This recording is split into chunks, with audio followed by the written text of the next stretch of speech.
Assalamualaikum warahmatullahi wabarakatuh. Salam sehat, salam bahagia. Bertemu lagi dengan saya Saradi SPD, calon guru penggerak angkatan 7 Kabupaten Batubara. Saya bertugas di UPT SD Negeri 12 C Bejangkar, Kecamatan Sebalai, Kabupaten Batubara. Inilah lingkungan sekolah saya. Saya di sini mengajar di kelas 5. Berikut akan saya tampilkan tugas aksi nyata modul 1.4 budaya positif di sekolah. Selamat menyaksikan.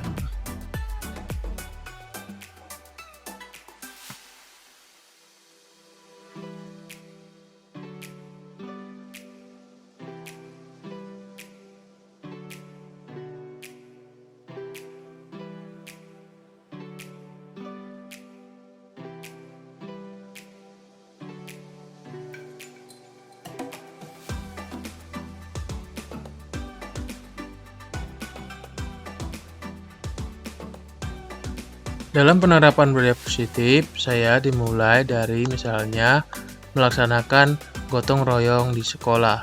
Hal ini menjadi pembiasaan ketika di sekolah. Kemudian 5S yaitu salam, senyum, sapa, sopan, dan santun. Hal ini bertujuan agar menanamkan sifat sopan santun kepada anak.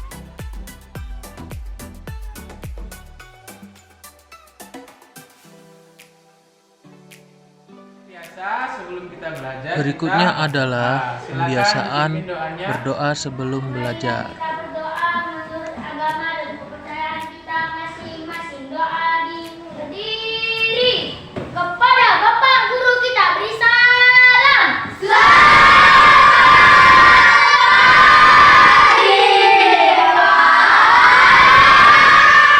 Ya, selamat pagi. Silakan duduk. Seperti biasa, untuk mengecek kerapian, silakan tepuk rapi dulu. Tepuk rapi. Tepuk rapi. Tepuk rapi. Tepuk rapi. Indah. Nah, baik anak-anak, absen kita hari ini adalah kalau Bapak panggil namanya, sebutkan hadirnya sama perasaannya. Misal, Adim, hadir Pak, saya hari ini senang sekali. Boleh? Atau perasaan apapun yang kamu alami hari ini, sebutkan. Siap? Siap ya? Yang pertama, Adim Al-Akib. Hadir Pak, saya hari ini senang sekali. Ya, bagus. Adel Yulia Sapitri. Hadir Pak, saya hari ini senang sekali. Boleh. Berikutnya adalah penerapan pemahaman pada siswa dengan pembuatan kesepakatan Anak-anak, kelas. hari ini kita mau membuat yang namanya kesepakatan kelas. Apa? Ya. Apa sih itu kesepakatan kelas? Begini nak, Bapak jelaskan dulu. Kesepakatan kelas itu hampir sama dengan tata tertib kelas. Ada bedanya? Ada. Bedanya apa Pak? Bedanya kalau tata tertib kelas bisa saja yang buat itu hanya Bapak atau dengan dewan guru. Tapi kalau kesepakatan kelas ini yang buat kita bersama. Bapak ada di situ, anak-anak juga boleh mengajukan pendapat. Apa saja yang mau kita sepakati di kelas ini? Misal, Pak, datangnya harus tepat waktu. Ada lagi, misal. Dia kayak peraturan di kelas ini. Tidak boleh makan di kelas, Pak. Tidak boleh makan di kelas. Bagus. Ada lagi? Pakai kelas, Pak. Hah? Pakai kelas. Piket datang tepat waktu misalnya gitu ya. Apa lagi? Buang sampah pada tempatnya. Bagus. Ada lagi? Nah, untuk lebih aneka ragamnya kesepakatan kita, Bapak punya namanya kertas tempel. not stick ya. Nanti kamu tulis namamu di sini sama kesepakatan apa yang kamu buat, idemu. Misalnya kamu buat di situ rajin datang ke sekolah atau datang ke sekolah tepat waktu. Namamu buat di bawahnya. Hanya satu saja. Satu orang satu, nanti kita tulis ya. Nah, pokoknya yang berhubungan dengan kesepakatan di kelas kita ini, boleh tentang kebersihan, tentang kehadiran, tentang kerapian, tentang apa lagi? Hah? Tentang apa? Tentang apa lagi? Tentang kerajinan boleh. Ya? Nah, baik. Bapak kasih satu-satu, nanti kamu tempelkan di sini. Nah, di sini. Ini lengket ya ini. Bapak kasih satu-satu ya. Paham? Paham. Ya, Bapak kasih. Silakan. Oh ya. Nah. Nanti tulis namamu sama usulmu apa yang mau kita buat. Idemu tentang kesepakatan kelas kita apa? Idemu. Nah, yang perempuan yang pink boleh. Yang kuning boleh. Kamu apa? Warna apa? Hah? Biru. Nah, kamu apa? Warna apa? Mau warna apa? Biru. Juga ada biru, agak hijau. Kamu warna apa? Kuning. Nah, kau Bil apa Bil? Biru. Ayo. Pink. Pink. Boleh tulis. Kamu apa? Pink. Nabil? Namanya di bawah, Pak. Biru. Ya, namanya di bawah.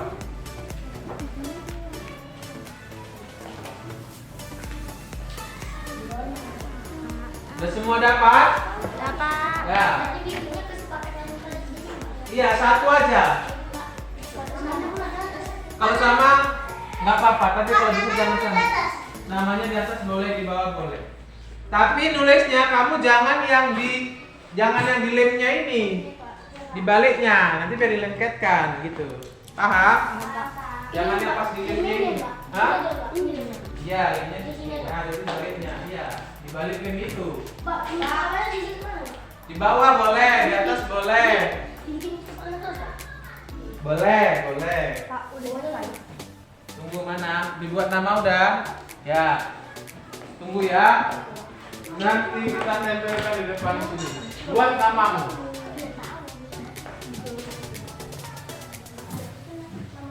Depan dari si Clarissa. Clarissa, ya satu-satu. Clarissa dulu. Tempelkan di sini Clarissa. Sini, cepat. Ayo, sini tempelkan. Ya, bagus. Lanjut, si Adim. Sini Dim. Punyamu Dim. Dia belum siapa? Oh belum, si Adel dulu Adel. Adel di sini. Oh,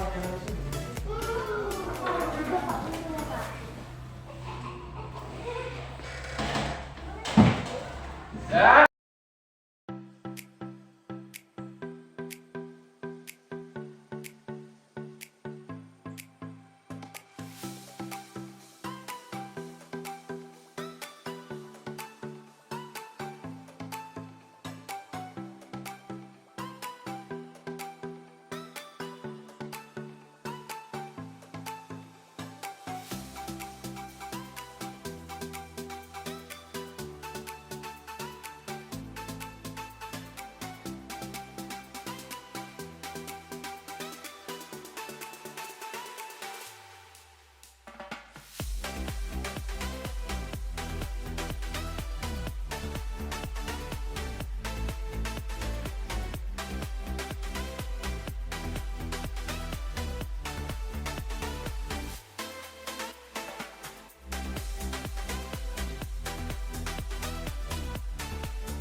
kita bacakan dulu hasil dari yang sudah kamu buat. Kita sepakati dulu. Yang pertama, usul dari Clarissa. Piket tepat waktu. Setuju? Setuju? Semua setuju? Nah, nomor 1. Piket tepat waktu. Nah, yang kedua dari si Adelia. Datang ke sekolah tepat waktu. Setuju? Kita masukkan? Ya. Datang ke sekolah tepat waktu. Yang ketiga,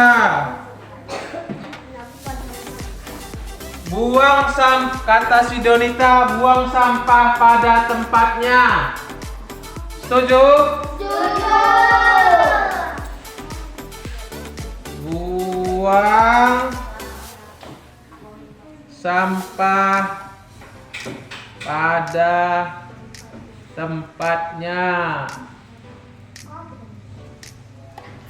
Oke. Yang keempat,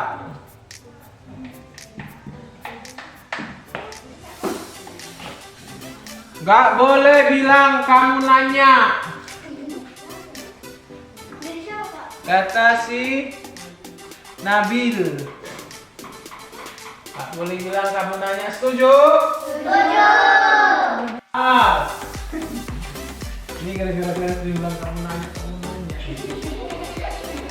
Ini tadi kata si Nabil mengatakan nggak boleh bilang kamu nanya, itu ya, nggak boleh kan? Itu kan hanya bilang itu. Intinya kan nggak boleh cakap yang nggak penting, ya kan? Jadi kita ganti aja. Kan nggak cuma nggak boleh bilang kamu nanya, bilang jorok juga nggak boleh kan? Cakap ribut juga nggak boleh kan? Cakap kuat-kuat nggak boleh. Jadi kita ganti apa cocoknya ini? Berbicara dengan sopan. Berbicara dengan sopan. Kepada siapa? Kepada semua orang. Berbicara sopan kepada semua orang. Ya boleh? Boleh, Pak. Boleh. Berbicara sopan kepada semua orang. Berbicara sopan pada semua orang. Bapak geser ya sedikit. Semua orang. Nomor 5. Nomor 5, berpakaian rapi dan lengkap. Setuju?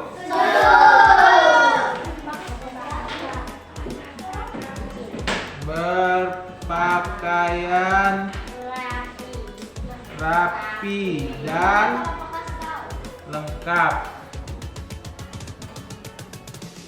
Oke, nomor 6. Nggak boleh ngomong kotor. Udah ada sini? Udah, berbicara sopan ya. Datang tepat waktu. Udah ada? Udah. Datang tepat waktu. Udah ada. Buang sampah pada tempatnya. Udah ada. Tidak boleh buang sampah sembarangan, kata si Sabil. Harus buang di tong sampah. Sudah ada? Ada. Nah, kata si Sabil udah ada. Kata si Ayu, tidak boleh makan-makan di kelas. Ya, boleh, betul. Kita buat. Tidak boleh makan-makan di kelas. Setuju? Apa kita buat? Nggak boleh makan minum di kelas kecuali didikan. Berarti nggak boleh apa? Nggak boleh ribut, ya. Tertib di dalam kelas. Tertib di dalam kelas. Nah, sekarang kesepakatan yang sudah kita buat ini pindahkan di bukumu dulu. Bacakan dulu ya. Oh, dibacakan dulu ya. Kita bacakan dulu ya. Oh, kita bacakan. Yuk, kita baca dulu sama-sama.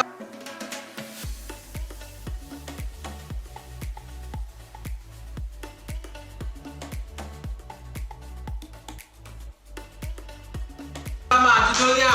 1, 2, 3 ya.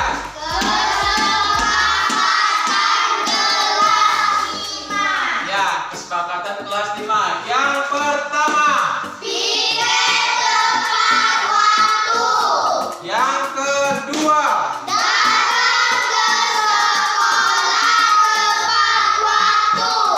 Yang ketiga.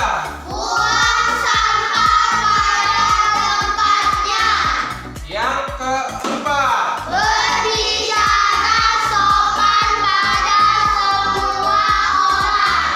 Yang kelima.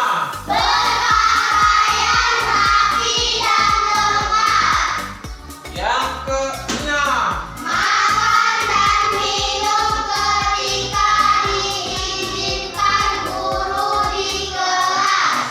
Yang ketujuh.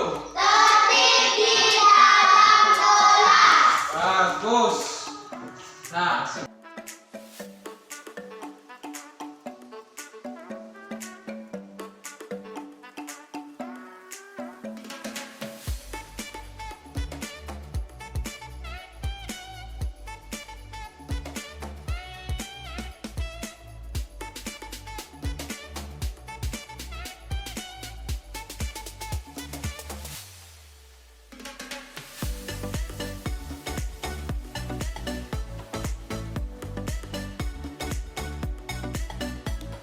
wabarakatuh.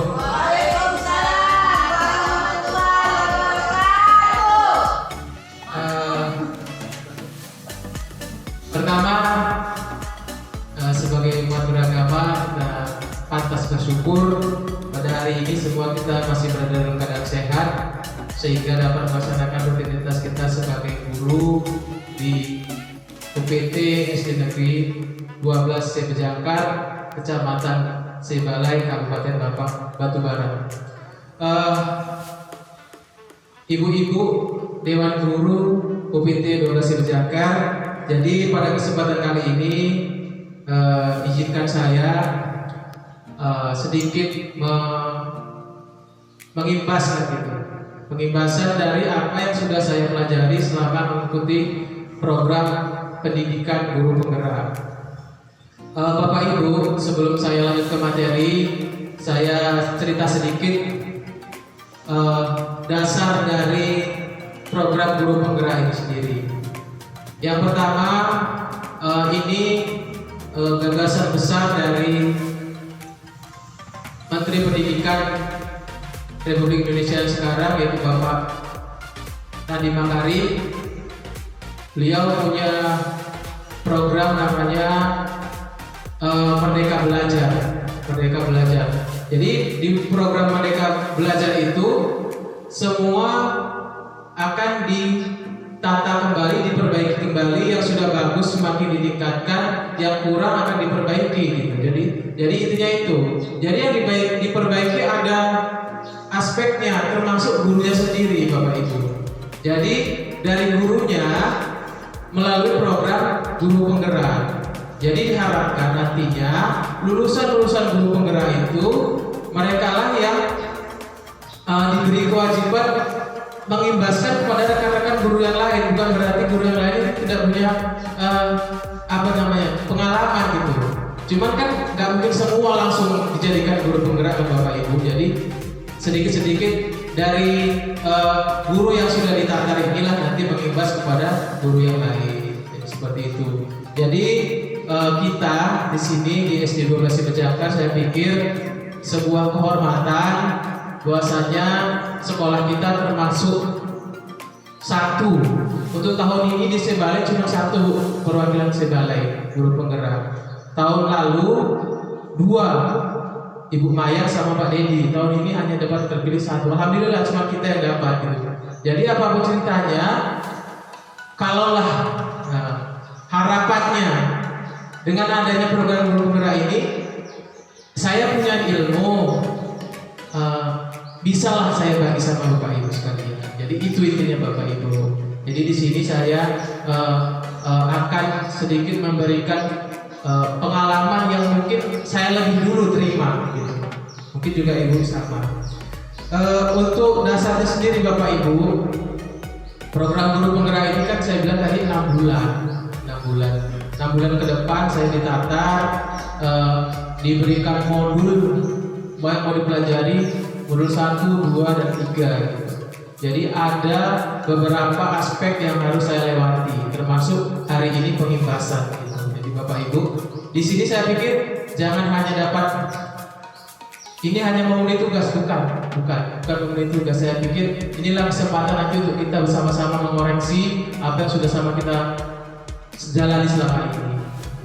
Jadi untuk kali ini Bu, saya mau cerita tentang pengimbasan budaya positif di sekolah. Jadi di program guru penggerak ini Bu, sekolah itu dimulai dari ruang-ruang kelas gitu. Jadi di program itu ada namanya nanti keyakinan kelas, kesepakatan kelas.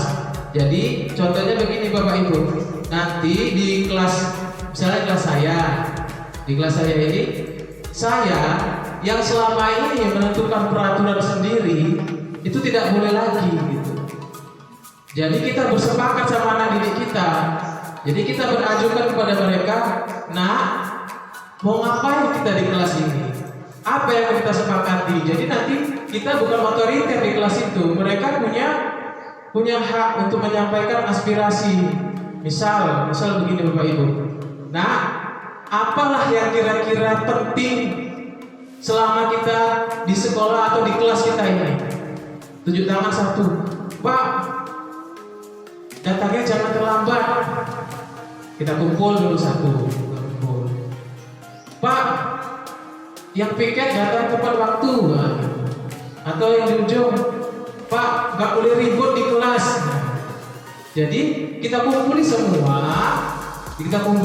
di situ. Nanti kita sepakati bersama. Dari Aira misalnya, dia usul nggak boleh terlambat. Kita tanya, sepakat anak-anak? Kalau sepakat itu nanti jadi kesepakatan kelas. Jadi sampai beberapa poin yang disepakati bersama yang intinya untuk kebaikan kelas itu sendiri.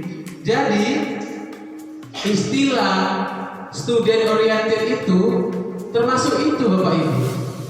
Jadi kita bukan orang yang otoriter, kamu harus datang tepat waktu, bukan gitu. Jadi selama ini kita mungkin ya, termasuk saya pribadi juga, kita menganggap bahwa keputusan itu hanya dari orang dewasa, dari guru, yang bukan gitu. Ternyata bukan begitu. Seperti itu Bapak Ibu. Itu termasuk nanti akan merembet keluar. Dimulai dari ruang-ruang kelas, nanti akan merembet keluar. Termasuk di lapangan, nanti kesepakatannya jadi kesepakatan sekolah nanti apa gitu. Nah, dari hal-hal yang kecil itu tadi, itu kan jadi budaya, jadi budaya. Identiknya sekolah kita itu apa gitu? Di ruang-ruang kelas apa? Di ruangan apa gitu? Nanti itulah yang namanya jadi budaya positif sekolah. Dari ruang-ruang kelas keluar, jadilah budaya. Nah, seperti itu. Jadi kesepakatan ini ditekankan oleh pemangku kepentingan bahwasanya gini loh ke depan loh pembelajaran itu loh, nggak hanya dari gurunya gitu. Nah, seperti itu. Mungkin ini untuk pemaparan pembuka. Ya, saya mau ke dasarnya dulu. Jadi Bapak Ibu, program Merdeka Belajar itu sebenarnya diinisiasi dasarnya itu kembali ke filosofi pemikiran Ki Hajar Dewantara. Jadi Pak Nadiem itu mengambil filosofi cara dia berpikir untuk menentukan kurikulumnya, dia kembali ke pemikiran filosofi pemikiran Ki Hajar Dewantara. Apa sih pemikiran Ki Hajar Dewantara itu? Termasuk yang pertama, pendidikan itu menuntun. Pendidikan yaitu menuntut segala kodrat yang ada pada anak-anak agar mencapai keselamatan dan kebahagiaan setinggi-tingginya. Jadi gini Bapak Ibu, anak-anak itu yang selama ini kita anggap kertas putih, ternyata nggak gitu pemikiran Ki Hajar Dewantara.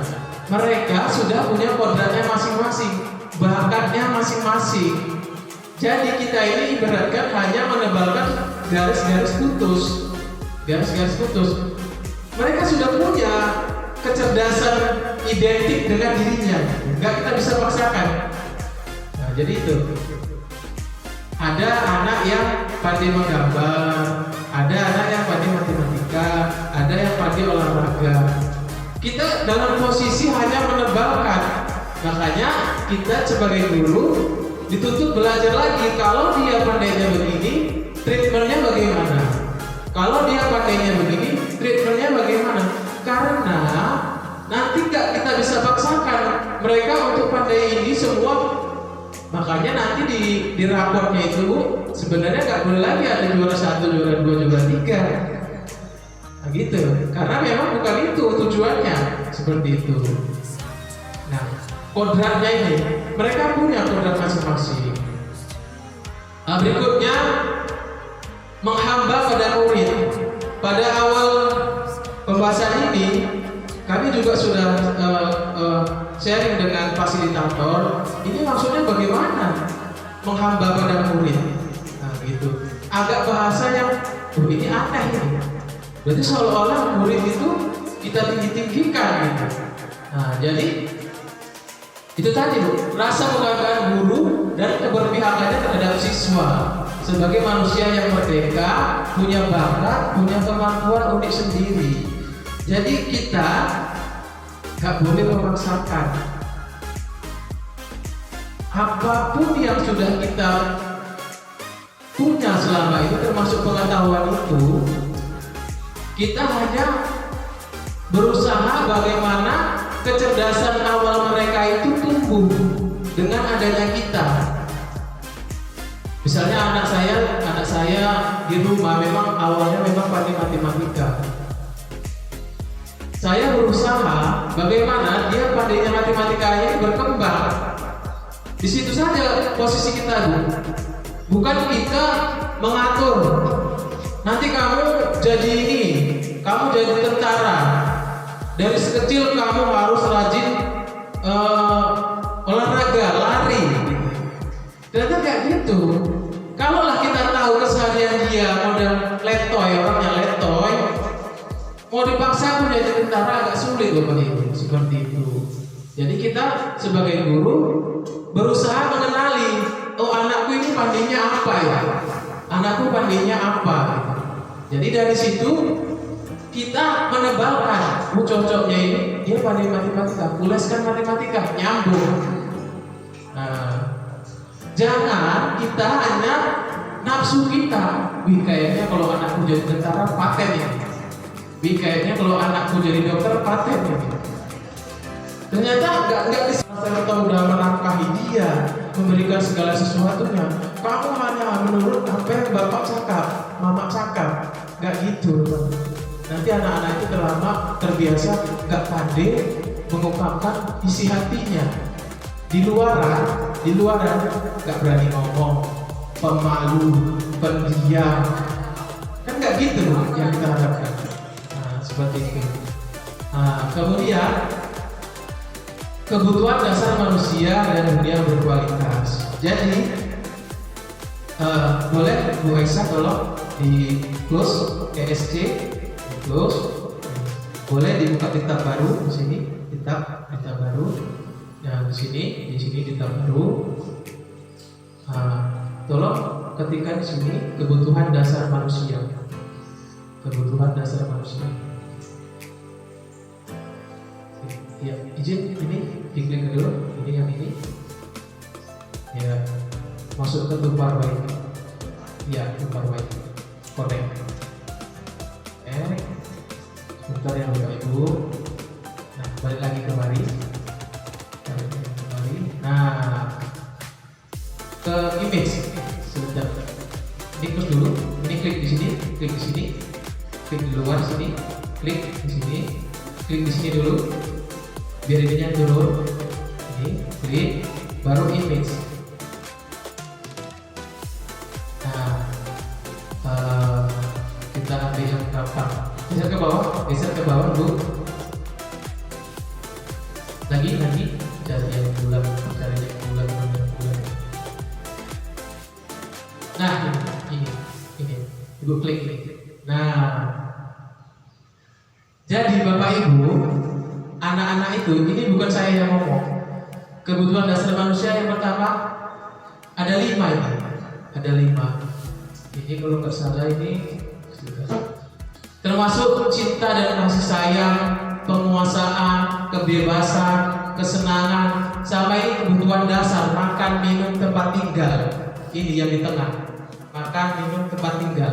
Nah, jadi di kelas itu kita bisa mengidentifikasi anak itu bertingkah bermasalah gara-gara apa. Misal, tempo hari kan saya pernah mengajukan pertanyaan di grup WA. Di grup WA pernah, misalnya ada ibu guru ini masalah anaknya ini, gitu, solusinya bagaimana? Ternyata kita cari dulu akar masalahnya. Dia kurangnya di mana?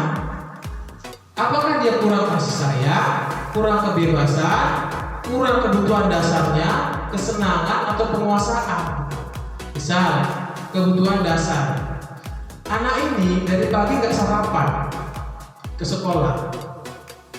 Jadi sampai kelas dia dengan rasa laparnya itu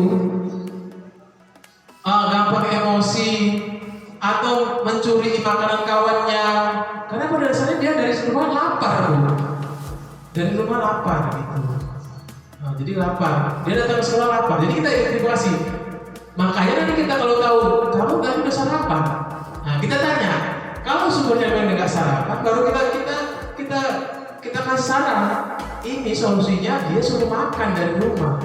Kalau nggak berhasil, panggil orang tuanya, Bu, anak ibu ini nggak sarapan ke sekolah gitu. Makanya dia sering berbuat yang kurang baik di sekolah seperti itu. Atau cinta dan kasih sayang kurang dia di rumah gitu. Makanya dia nanti caper gitu di kelas gitu. Nah, kita tanya, Nak, di rumah Bapak sering ngajak ngobrol, Mama sering ngajak ngobrol. Gimana keadaan di rumah gitu? Oh, kalau makan cukup. Nah, nanti di sini dia kurang cinta. Makanya dia nanti cari-cari perhatian sama bapak ibu guru. Seperti itu. Kemudian kebebasan. Di rumah dikekang sama mamanya. Nggak boleh ngomong, nggak boleh apa. Dilampiaskan di sekolah gitu. Nah, jadi kita cari sumbernya. Kesenangan juga segitu, penguasaan gitu. Jadi penguasaan ini sama kayak gini, Bu. Dia butuh pengakuan, butuh dipuji.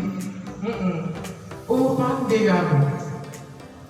Ternyata itu memang kebutuhan dasar manusia. Kita kalau disanjung orang ternyata memang butuh. Bu Mina hari ini cantik kali loh. Gitu. Ternyata memang kebutuhannya ini bukan saya yang bilang.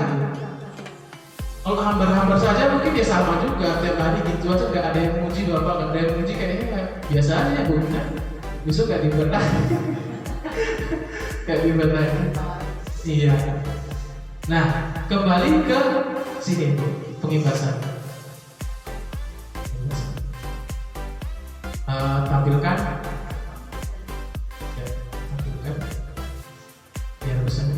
tampilkan. Bu, ya. Buka, klik tampilkan. Nah, restitusi 5 posisi kontrol. Boleh cari di Google. Saya ajari juga ibu cara belajar. Cara belajar dari internet. Jadi salah satu canggihnya sekarang Bapak Ibu, kita gampang dapat informasi. Saya harap khususnya di sekolah kita ini banyak membaca. Salah satunya kalau dapat istilah-istilah yang tidak baku atau jarang kita dengar, cari aja di Google. Ada.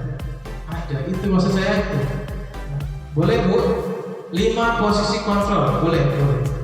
ESC lagi. Balik ke Google tadi, kebutuhan dasar. Ini ganti di sini. 5 posisi kontrol.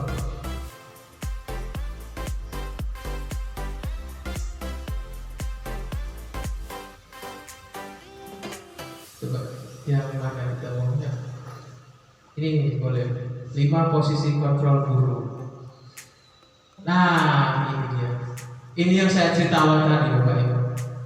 Penghukum, pembuat rasa bersalah, teman, pemantau, manajer. Itu tadi. 5 posisi kontrol kita di dalam kelas. Kita sebagai guru, kita apakah tipe penghukum, pembuat rasa bersalah, teman, pemantau, atau manajer? Nah, itu. Tingkatan yang tinggi ini, Bapak Ibu. Nah, makanya kita kan sebenarnya manusia merdeka, punya kelas sendiri, punya kewajiban sendiri untuk menentukan ruang yang kita atur gitu. Apalagi guru kelas gitu. Nah, gitu ya. Jadi kan saya sudah jelaskan penghukum itu bagaimana, pembuat rasa bersalah bagaimana, teman bagaimana. Pembuat rasa bersalah sama teman ini hampir sama, Bapak Ibu. Hampir sama. Jadi ambillah posisi yang kira-kira anak itu sadar dengan kalau dia berbuat salah, sadar dengan kesalahan seperti itu. Kalau dia punya kemampuan, dia sadar dengan kemampuan itu. Itulah manajer yang bagus. Makanya kalau di perusahaan, kalau manajernya bagus, mudah-mudahan aman itu perusahaan. Ya. Nah, baik, masuk ke pengimbasan lagi. Pengimbasan.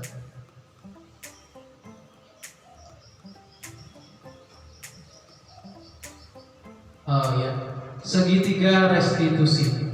Masuk lagi ke Google, silakan ESC segitiga restitusi, masuk ke sini. Ya, ketik segitiga restitusi. Segitiga restitusi.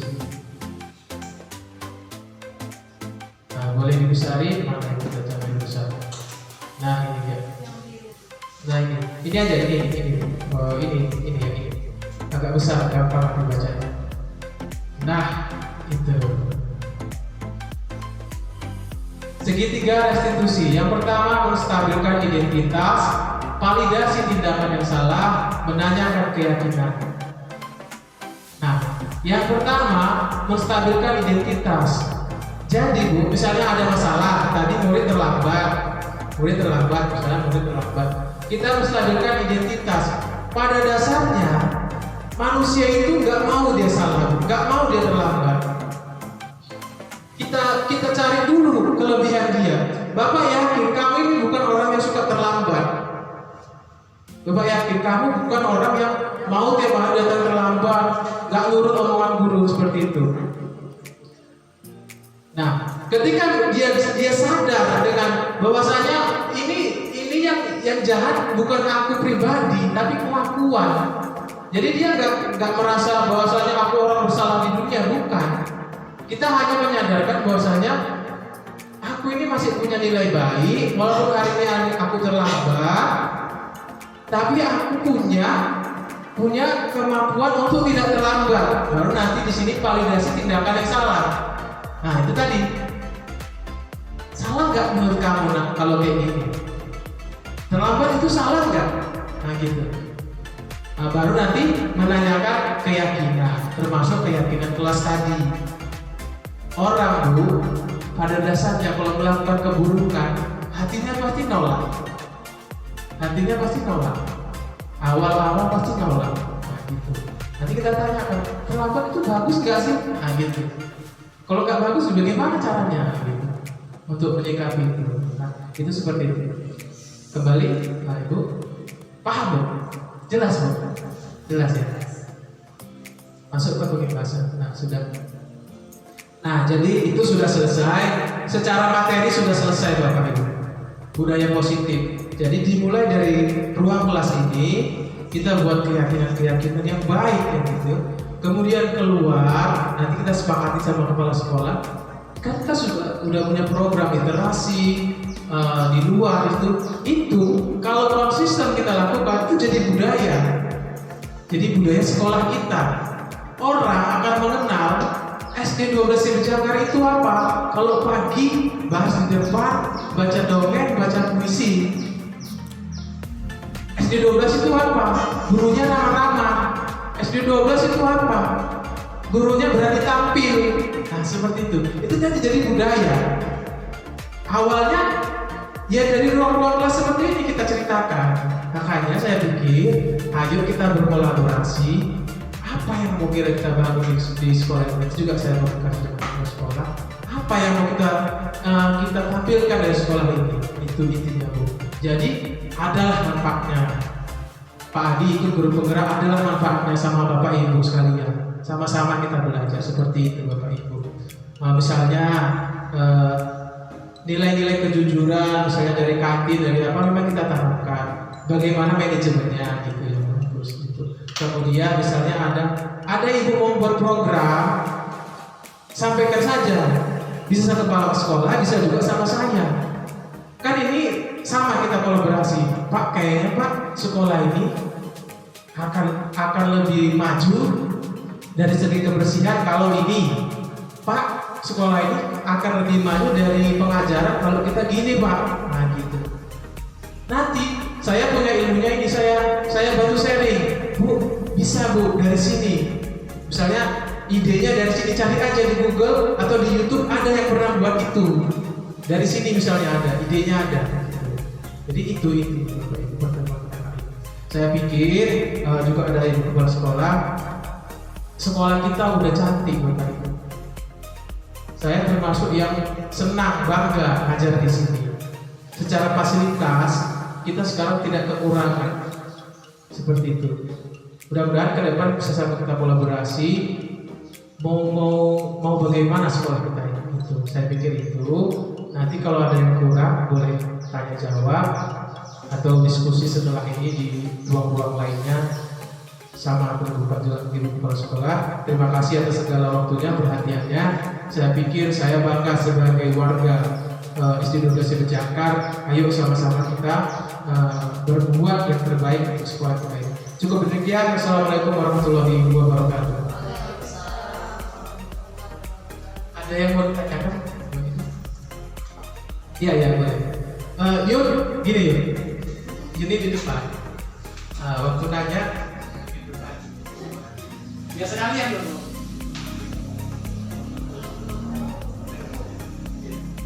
Assalamualaikum warahmatullahi wabarakatuh. Ini saya mau tanya, jadi kan setelah kita berkesepakatan, seandainya di antara anak-anak ada yang melanggar, gimana kita mencari solusinya? Karena kan setiap sesuatu yang kita pasti nggak semuanya itu menerima, pasti di antaranya ada yang melanggar. Jadi kalau saat terjadi pelanggaran, gimana caranya mencari solusinya gitu? Atau sanksinya? Ada ide Bu dari rekan guru lain? Ada ide? Iya boleh deh. Kasih ya Pak. Gini, saya buka ya Bu. Ini kita sharing, bukan ini jawaban utama, bukan. Karena namanya sebagai seorang guru, keterbukaan itu tadi harus sama-sama kita tekankan. Jadi kalau dalam bahasa buku lah, ada dua pendekatan. Jadi hukumannya itu bisa hukuman yang jelas di Indonesia tidak mengenali namanya hukuman fisik. Kesepakatan secara tertulis. Cuman kadang kan kita punya jiwa gak sabar juga jadi orang. Kalau di tertulisnya bukan boleh kita hukum fisik gitu. Tapi hukum yang mendidik katanya. Bahasa hukumnya itu berilah hukuman yang mendidik. Seperti apa yang mendidik? Nah itu kita sepakati bersama aja. Nanti misal kalau terlambat hafal kali-kali ke depan atau membersihkan kalau membersihkan kamar mandi itu sebenarnya tidak hukuman fisik Bapak Ibu, karena dia adalah bentuk keterampilan. Kecuali fisiknya tadi itu dia suruh lari atau suruh push up atau suruh yang dicubit atau di apa, itu memang tidak mendidik seperti itu. Jadi dalam bahasa buku idealnya itu hukuman yang mendidik seperti itu. Nanti kalau ada ide dari ibu-ibu lain tidak apa-apa.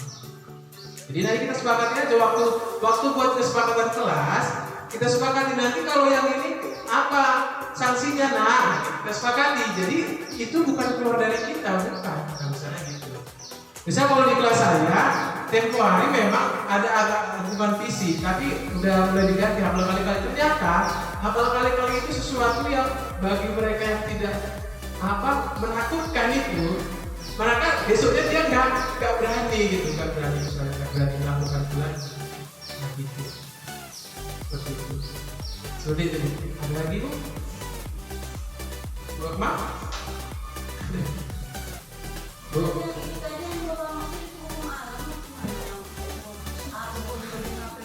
Hukuman fisik, kalau itu hukuman fisik nggak boleh. Kalau dalam bahasa pendidikan nggak boleh Bu.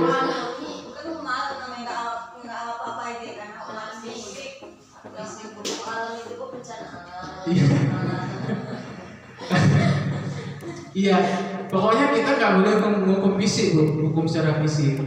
Kalau bahasa buku ditekankan hukuman yang mendidik. Misalnya ngapain lah ya kira-kira dengan hukuman itu dia bertambah ilmunya atau keterampilannya, gitu dia hukumannya gitu, dan disepakati gitu. Jadi kalau saya kembali ke Merdeka Belajar, penguatannya Bapak Ibu di bagaimana kita menggali kekuatan siswa itu sendiri. Itulah yang kita garis bawahi. Merdeka Belajar itu bagaimana sih? Ya anak itu yang kita kembangkan. Jadi kita nggak merasa kadang saya kalau dihitung paling cuma pada cakap, matematika sedikit, sama mungkin ada yang lainnya nggak saya pandai. Tapi apakah saya harus memaksakan yang saya ajari hanya pada cakap? Enggak Bu. Kalau saya hanya pada cakap matematika, kan nggak mungkin saya ajari cuma itu. Ternyata tuntutannya anaknya nggak kayak gitu. Saya harus belajar lagi. Nanti kalau menghadapi yang pandai gambar gimana ya? Kasih kesempatan untuk menggambar. Walaupun kita nggak pandai gambar gitu. Bukan berarti kita hanya yang saya pinter aja, enggak.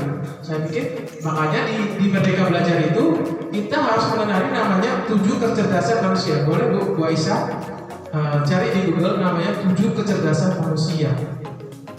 Ada anak belajar senang kalau lihat gambar-gambar. Ada anak cepat nangkep kalau dari suara. Ada cepat kalau belajar piano, alat musik, pandai kali. 7 kecerdasan manusia. Multiple intelligence. Iya. Nah, coba ini. Sebentar ya agak geser. Atas Bu, atas sedikit. Mana ini? Boleh ke bawah. Boleh ke bawah sebentar. Inilah boleh ini. Nah ini harus kita sadar. Body kinestetik. Ini anak sukanya gerak. Nah dia kalau gerak olahraga pasti jago. Nah ada yang namanya apa ini Bu? Interpersonal. Ini ngomong jago orangnya. Nah, bergaul sama kawan jago orangnya. Kemudian ini apa nih? Verbal linguistik. Ya. Nulis, ngarang, pandai dia. nulis, ngarang, pandai. Kemudian berhitung, ini matematika ya? Logis matematik, iya. Menalar, pandai dia. Tapi yang lain belum tentu. Ini yang ini natural, naturalis, suka dengan alam. Dia kalau PR-nya ngumpuli apa gitu, cepet kali dia. Nah gitu. Di sini interpersonal ya. Interpersonal. Kemudian ini saya kurang paham. Kemudian visual, spasial. Nah, kalau visual, gambar, dia suka gambar gitu. Musikal, nah dia kalau main musik pandai. Ada orang kayak gitu. Cepet dia nangkap not itu, suruh apa, cepet dia lagu itu nyanyi, pandai kali dia.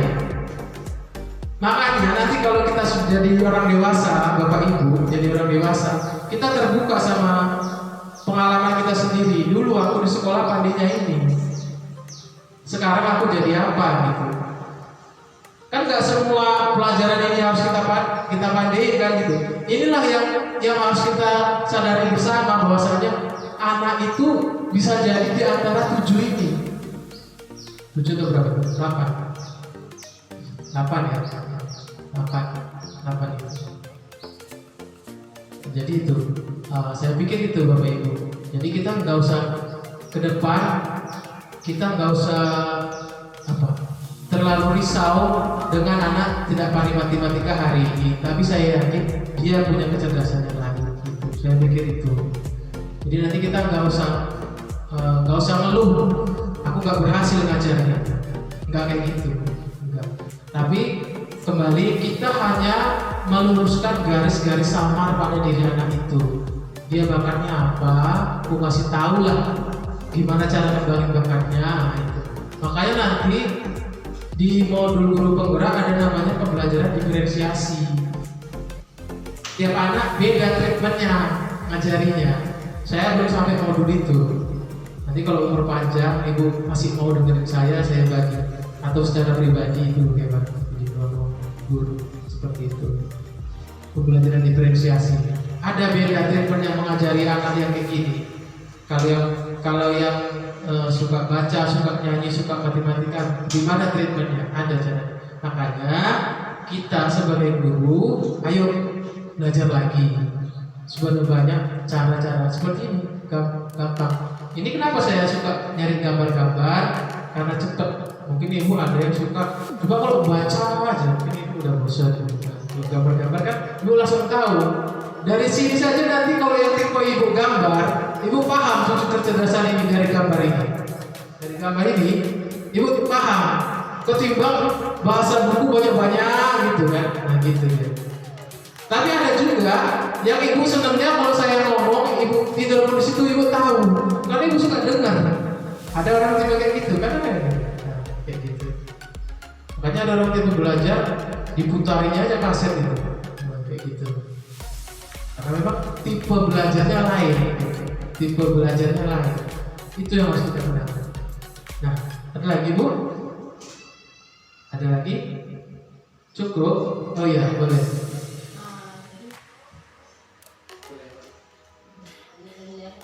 Ya. Jadi untuk kedepannya ini kita menyampaikan pelajaran sesuai dengan kebutuhan anak kan? Tetap sama di ruang kelas misalnya pelajaran matematika Iya. Cuman memang ada pengecualian bahwasanya kalaupun dia nggak dapat, tidak kita beratkan dan tidak jadi pemberat bagi pemikiran kita. Cuman kita tahu ini anak pinternya apa, kita udah dapat gitu. Kita udah dapat. Oke, dapat. Terus kapan kita mengapakan dia? Nah, di pembelajaran di pembelajaran yang sesuai Bapak Ibu. Makanya kalau bisa itu seminggu itu variatif, ada di luar, ada di mana, di pembelajaran apa gitu. Ini ketahuan gitu. Makanya kadang-kadang saya kan sering keluar juga.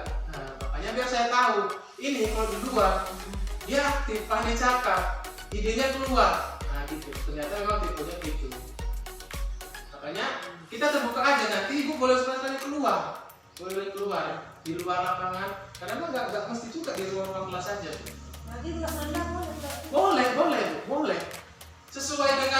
Sesuai dengan materi belajar. Berhitung misalnya. Ambil batu, cari batu, kita keluar, kita main. Nah gitu dia. Apalagi kan kalau ada kelas rendah kan konkret katanya kan. Nah, gitu. Cari yang mendekati dengan nyata. Kalau di kelas rendah itu mendekati dengan nyata. Pembelajaran itu mendekati dengan nyata. Misalnya contoh-contoh soalnya aku kalau bisa bahasa kita sehari-hari. Misalnya kamu nak beli tempat Bu Yuni, jajan 5.000, beli ini harganya 2.000, balik uangmu tadi segini, kembaliannya berapa gitu. Nah gitu. Itu pertanyaan yang hampir nyata sama dia sehari-hari gitu. Nah gitu. Makanya kalau bisa kita terbuka nanti habis ini. Gak apa-apa Ibu, bukan berarti ini untuk adik, bukan gitu, bukan. Sama-sama kita sama-sama kita mau berubah kan gitu. Makanya nanti kalau saya punya ide, saya bagi, Ibu punya ide, saya bilang itu pakai. Nanti saya buat di sekolah di kelas saya. Makanya pembelajaran apa yang Ibu punya buat yang bagus saya contoh. Saya orang yang terbuka, kalau memang dia bagus katakan bagus. Makanya Ibu buat kemarin kabar, nah kan orang Ibu duluan saya tengok ini bagus, saya tulis. Makanya kalau misalnya saya buat ini bagus, nggak apa-apa Ibu tiru, nggak apa-apa, bukan berarti maksudnya nyaman, enggak gitu. Kalau kan kebaikan kita bersama, itu maksud saya. Pas tuh.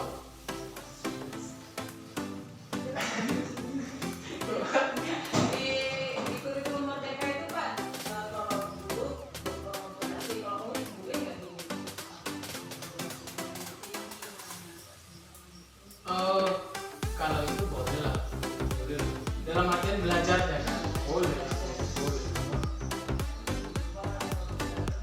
Oh iya boleh. Nanti kalau memang perlu pendampingan, misalnya Pak Adi kayaknya ini kita gabungkan kelas ini, materi ini cocok, nanti sama-sama ngajarin atau rekan sebaya namanya kan. Gak apa-apa, kayaknya materi ini cocok, kita gabungkan aja gak apa-apa Bu. Boleh. Makanya kan kembali lagi nilai kolaborasinya bagaimana? Dari sama-sama keluarga besar istri 12 gitu. Itu saya pikir. Mungkin kalau Bu Kepala Sekolah kan dari awal sudah bilang jalan, ayo mau ngapain kalian? Nah gitu. Udah lanjutin kan gitu. Saya pikir itu jelas Bu. Ada lagi yang dari belakang? Iya. Satu gini, saya kembali lagi ke dasar. Ibu tahu pertanyaan mendasar ketika saya jadi pengurus penggerak waktu wawancara, apalah tujuan Bapak ini? Saya menjelaskan hampir separuh nangis. Karena apa? Ini beban apa? Bukan beban, tanggung jawab. Demikianlah persembahan dari saya. Terima kasih atas segala perhatiannya. Salam sehat, salam bahagia. See you.